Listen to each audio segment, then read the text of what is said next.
हो मोरी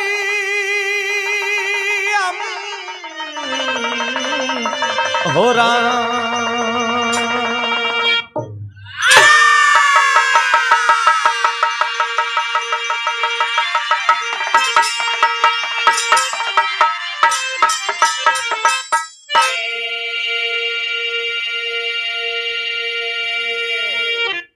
बिरहा सुने वाला बाबूजी, नाच कूद एकदम मनोरंजन है, एकदम मनोरंजन है। देखा करे तनी हर और करो तनी हर और करा तो डायरेक्ट हवा लिख जाता। ई सब मनोरंजन हो, लेकिन है ये हर कदा चाहे ये हवा में मन लगा, लेकिन है बिरहा सुनी हन जे बिरहा का सुनैया भाई आदमी कहे कि मारा खाली नाच के गा के भुलवा देना सा, लेकिन बिरहा ना सुनैला सा। ई कर्तव्य बा नाचल गावल ताही जनता जनार्दन खातिर बा, लेकिन एक कसौटी के बिरहा सुनी। ई क्षेत्र में आइल वाला ऐसन बिरहा ना सुनेबा त मतलब ना निकली। जब ऐसन लोग भी बैठल होखन हां लग जा लग जा लग जा।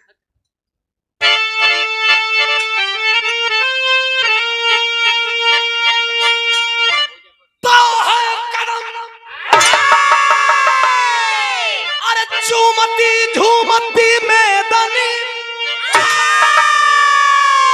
और नाम सारे नाम है जिनका संसार में। अरे ये कसे ये कहे शेर सुरमा पहाड़,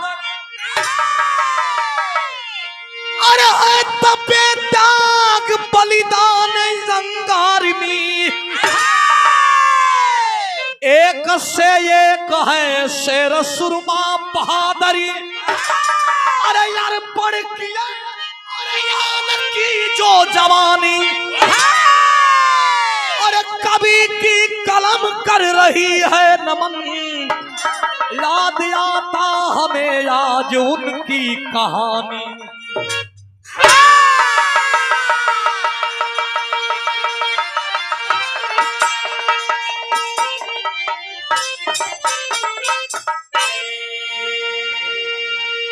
आदमी हमारे नंदलाल भैया नई बाजार के ऐतिहासिक धरती से इनकर एगो फरमाइश मिलल है, बने तो जान सरकार समझवा दी। हम बिरहा पानी बीच में हम एकदम सुना देबो भैया के। अच्छा जातवा कोट प्रणाम बा धन्यवाद दो भैया के। ए भैया नहीं देखा तनी बैठ जाई से बैठ परवान सब बिरहा तनी करू। हां बड़ा दिन के बाद एक उभर लिए मन ना खुला हर जगह चुके। ई बिरहा गावे के मतलब कि कपाट टन दिखा देला, लेकिन जब आप बैठ गए हुआ तो हमारा कर्तव्य है कि तन की सम्मेलन का देवल जा। बिरहा में कव्वाली के टुकड़ा पा एकदम मुसलमानी कव्वाली है मास्टर। कैसे कैसे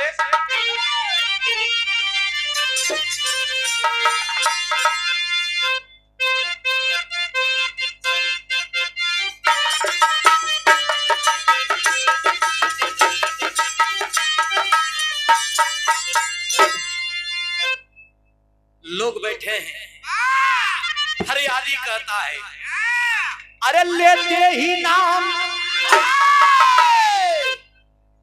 भैया ए अल्लाह अरे यार शांति रहे भैया। अरे लेते ही नाम लेते ही नाम ख्वाजा का तूफान हट गया।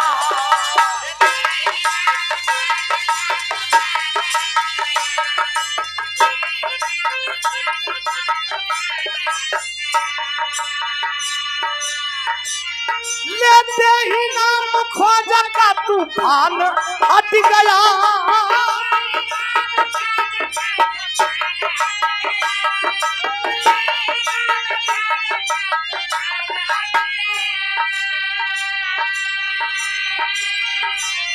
लेते ही नाम ख्वाजा का तूफान हट गया। कश्ती में मेरे आके समंदर सिमट गया। ये तो ख्वाजा का करम है, मेरे ख्वाजा का करम है। ये तो ख्वाजा का करम है, मेरे ख्वाजा का करम है। ये तो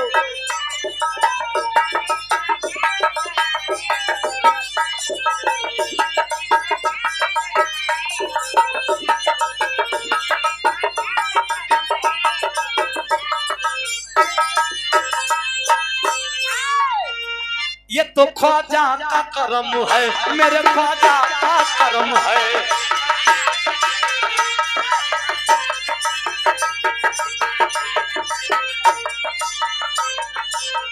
और ये तो ख्वाजा का करम है, मौला का करम है।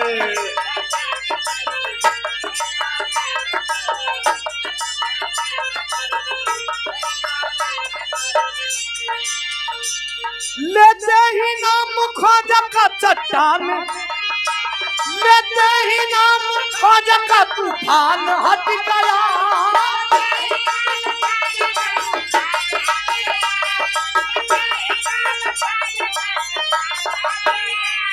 कश्ती में मेरे आके समंदर सिमट गया। ये तो ख्वाजा का करम है, करम है।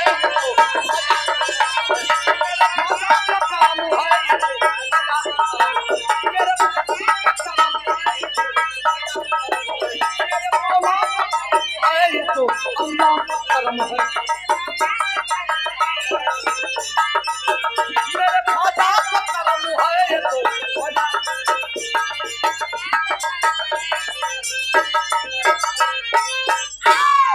आदरणीय सम्मानीय पूजनीय हमारे अंतरराष्ट्रीय पहलवान आदरणीय बबलू पहलवान जी माटी गांव के ऐतिहासिक धरती से, ये तो ख्वाजा का करम है, मेरे मौला का करम है। इस भाव पे खुश होकर के आपने सम्मान बढ़ाया है, लेकिन वीरों के लिए लाइन क्या लिखी गई है? अरे चट्टान, अरे चट्टान चटक जाए सिंह के दहाड़ी से, चट्टान चटक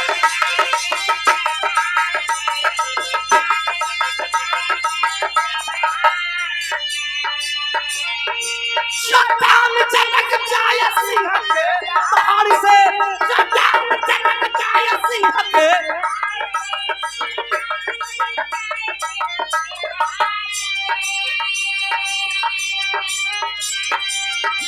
चट्टान चटक जाए सिंह के दहाड़ी से, बिगड़ी का ताज पाए पहाड़ी से। लड़े जो झंडा गाड़ के, लड़े जो झंडा गाड़ के, संग में पछाड़ के, लड़े जो झंडा गाड़ के।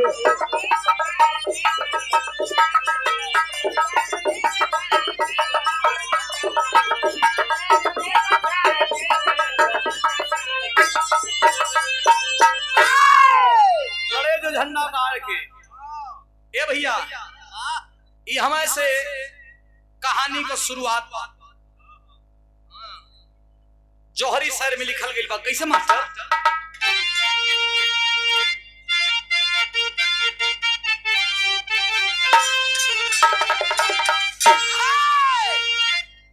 शांति रहे। कैसे मास्टर? अरे की हंसी से हंसी सवही जो सच्चा,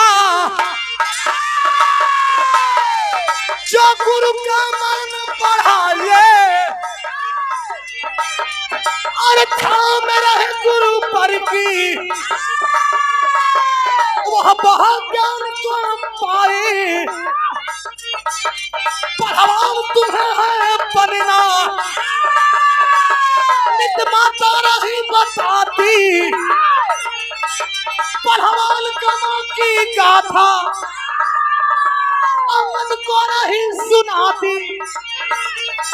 याद कुल का कुलभूषण,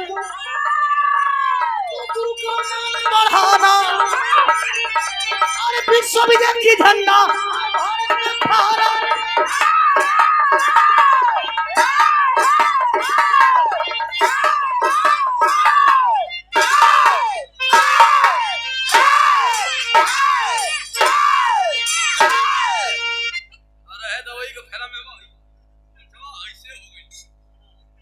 पीछे आओ तो जना था कि दरबार में बैठा ली दुआ मांगा।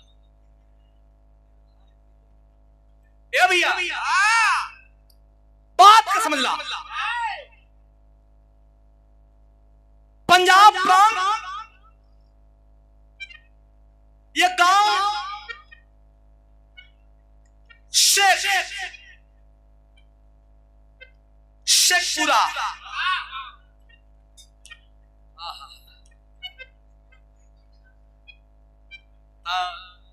गली ना भाई, नहीं गलेगा नहीं ना, बैठ जाते, एक बिरहा गा लेते, फिर काट देते, एकदम आराम से बैठ जाए। अरे भाई श्रद्धा है, भक्ति है, राष्ट्रीय अध्यक्ष जी के जन्मदिन पर आप विशाल, हाँ हाँ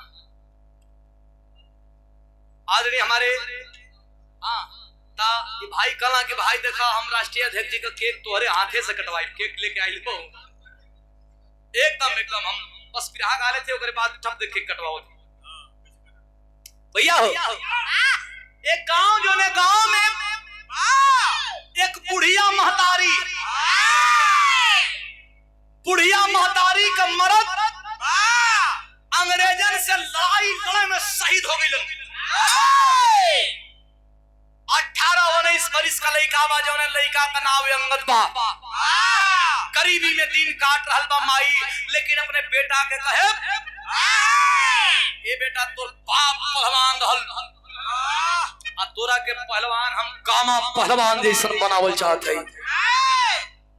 अंगद कलश माई पगला गई लिखारे, बाप को मरला के बाद हमन का 2 वक्त का रोटी का बिना तरस जाली जा, पहलवान बनावल चाहती। कामा पहलवान का घरे कितना गैया, कितना भैंसिया, कितना माखन मिलत होई, कितना दूध बादाम मिलत होई। गरीबी में पहलवानी का सपना मत देख माई। आहा जब इतनी बात बेटा काला सो बुढ़िया माई और अंगद रात का बेला हो, और वही रात का बेला में टभक के रोवत हो मास्टर। कैसे रोवत हो बिरहा में तरज बात।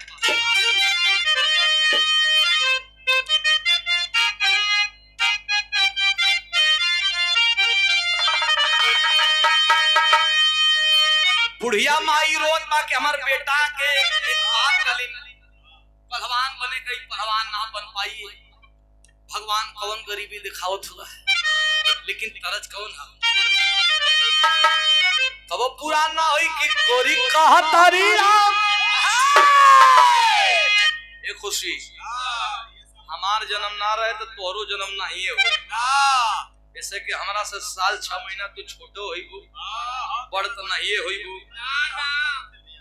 आए आप जाना था तो लोग से बढ़ना है। हाँ तू भगवान से साले 6 महीना छोटो होई। ए भैया बुल्लू गुरुजी का वक्त की कोरी कहा तारी राम, सासू दहियारी जमवली ओ माया मारी तलावली जोरा नवा राधा कान्हा मन मोहे।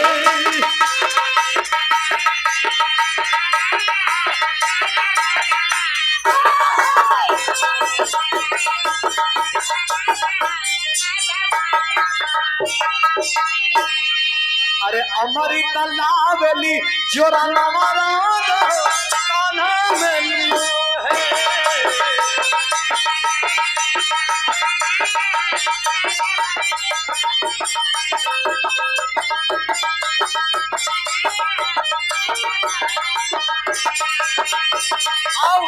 भैया विशाल भैया आई देखा कि सावन महीना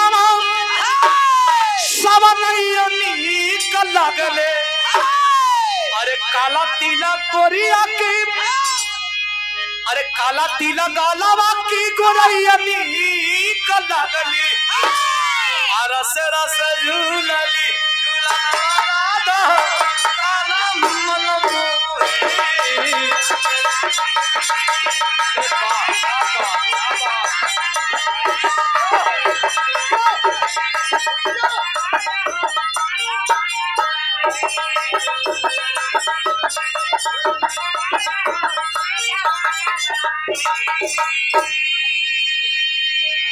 हमारे विशाल भैया बड़ा शुभ चिंतक हो, हमारे बिरहा का देखा मारकंडे महादेव मिला रही स्टूडियो पे, वहां समर भैया का स्टूडियो पे, वहां से लेके यहाँ तक आप बिरहा सुने, बनारस से लेके यहाँ तक आप प्यार है। हमारे सोनू प्रधान जी आपने बुलाया है, ये प्यार है आपका। कई हजार रुपया पुरस्कार आप लोग तनी ताली बजा करके भैया का नाम पर ताली बजा करके सम्मान कर दिया, कोट कोट नाम बा। ये प्यार है आप लोगों का। सुधीर रुपया तो ढेर ना कमैनी, लेकिन यह एक कमैनी की 12 बजे 1 बजे राती का फोन कर दे तो आप जैसा लोग खड़ा हो जालन। यह प्यार है। हमारे पास कुछ बा नहीं, लेकिन लोगन को प्यार बा। कोट कोट नाम धन्यवाद। बैठा एकदम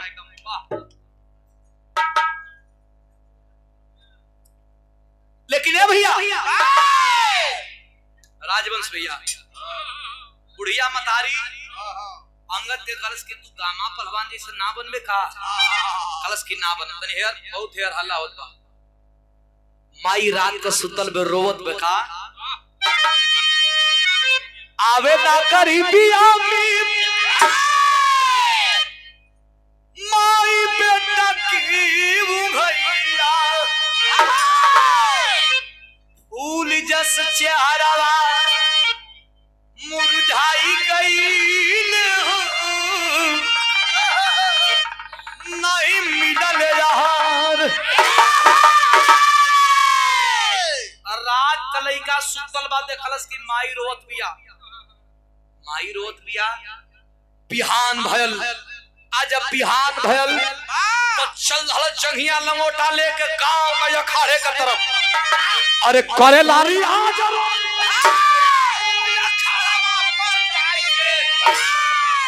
तो सोचे कि कैसे के काम बनबे नून रोटी खाई के।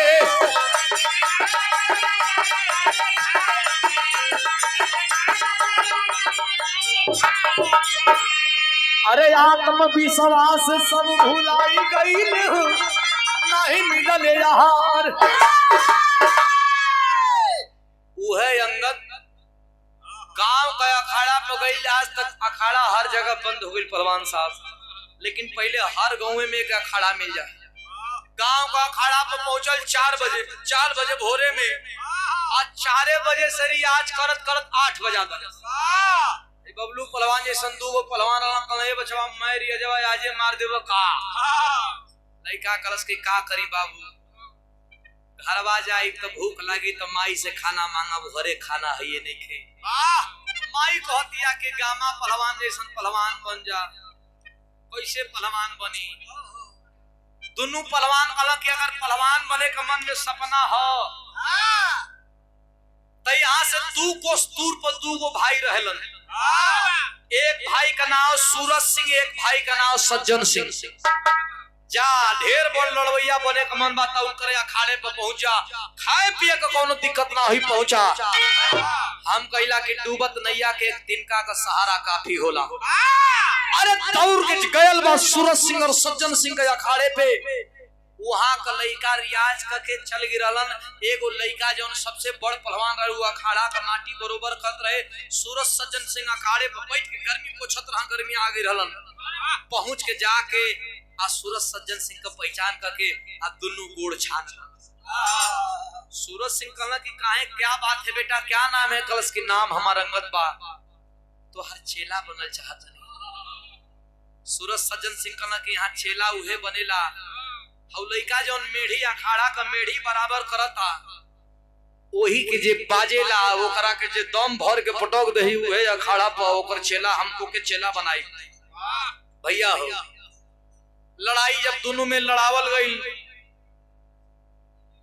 जब दोनों में अखाड़ा पर कुश्ती करावल गई तो लइका तो सिखले रहल, लेकिन अंगद कुछ सिखले नहीं थे।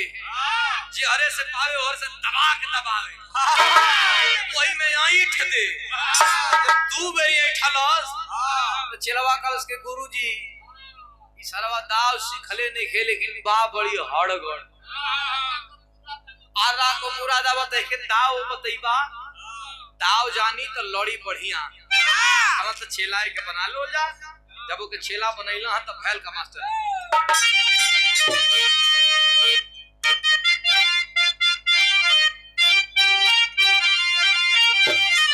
उहे तरज कलाई बाकी सरंगिया वाले की तेरावा। अरे बताई दे रे छोटकी नाना दी।